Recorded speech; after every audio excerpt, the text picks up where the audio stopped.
Welcome, addicts. Alright, I've been delaying and trying to get my hopes up. There has been rumblings across the newswire over the past week related to the XFL. Now, for those of you who've been following, or for those of you that haven't, quick recap. There was expectation that potentially Vince McMahon was trying to use bankruptcy law as a way of basically expunging unsecured debt and then turning around and rebuying the league, which would have been considered as shady but savvy at the same time.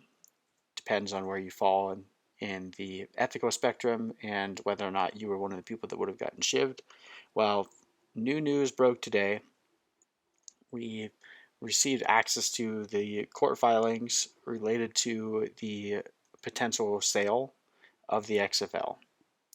And Vince McMahon is not among those that is trying to rebuy the league. However, there are reportedly dozens of teams that are wanting to purchase the league. And as stated in the filing, substantially all potential purchasers have indicated that the potential for the XFL in spring 2021 is important, which would make sense if you're actually going to buy a league that had any interest whatsoever. We all know how difficult it is to start a spring sports league. It wouldn't make any sense for them to buy it and then sit on it for years and let all the excitement and hype die, especially not for teams like St. Louis and Seattle that were actually getting a decent bit of traction. So as of right now, the potential for the XFL to return and for it to return in 2021 is looking, I wouldn't say more likely than not, but it's definitely below 0%, which is where we were about a month ago. So, good news indeed. What will it look like? Who will be involved? If any of the teams will change, we don't know. Pretty much all we know right now is that a lot of the potential buyers are wanting to resume playing, but if they want to do that, they're saying they pretty much need, and it makes sense, pretty much need to make a deal by August 1st in order for them to actually get coaches figured out, players figured out, go through the whole process again. I'm sure they would probably try to go after a lot of the existing infrastructure in terms of coaching staff and players that didn't end up signing with an NFL team. So there's a decent bit of the legwork already done. I'm not sure how much of that they'll end up using. I feel like the way that the XFL was doing it originally was a very solid idea. I think that they were on the right track to actually succeed. The only reason why we're in the situation that we are right now is because of COVID-19, not because of the failures on the part of the leadership in the XFL. It's not like the product was perfect, but they were doing all the right things. So whoever the next owner is would be smart to continue doing the right things and not try to completely revamp and revitalize everything. There's a few things they could probably change, but overall I'm hoping that they take advantage of the legwork that's already been done for them. Now, obviously, why someone would buy this, their reason would also include a desire to generate revenue and to further establish the league. Well, okay, it totally makes sense. There's not a lot of spring sports. We know that there is a market for it just based on the amount of people that were going to XFL games and watching it on TV, and they could continue to generate more revenue that way. And if they actually want to make money on it, it wouldn't make sense for them to let it die for an additional year. So right now, 235 potential purchasers. As of that date, 20 purchasers had executed non-disclosure agreements and gained access to the data room containing extensive diligence materials. Lots of legal jargon here.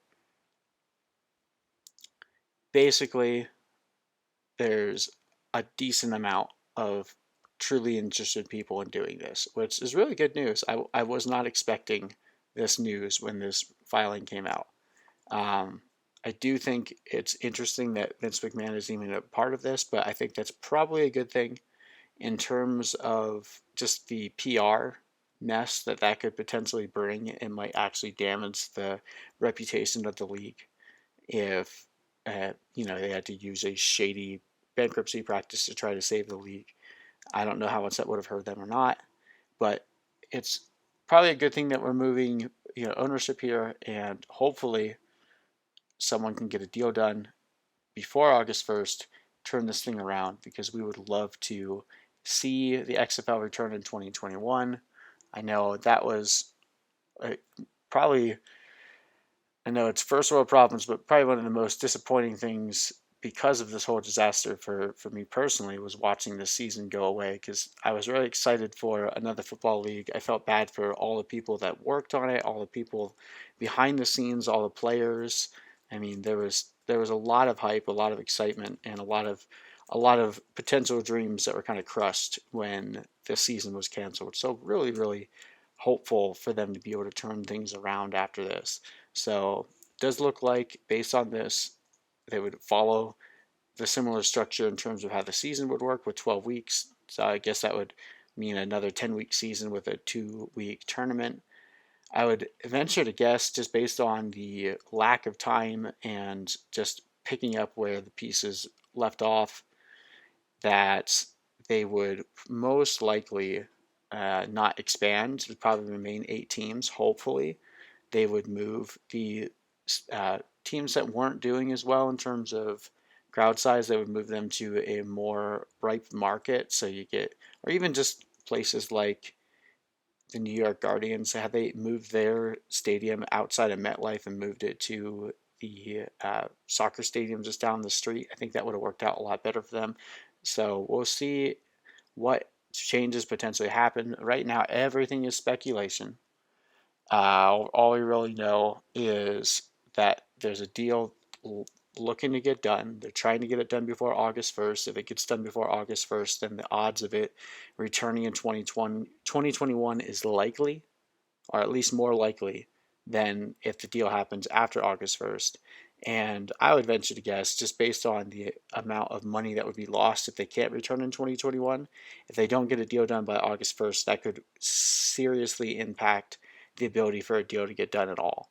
So we'll keep our ear to the ground, keep you guys posted, and hopefully the XFL returns, because we want to get back to providing you guys the best fantasy content over the XFL in the entire industry. So looking forward to hopefully being able to do that for you guys again come 2021. So let me know what you guys think in the comment section below, and we'll keep you guys posted. See you in the next video.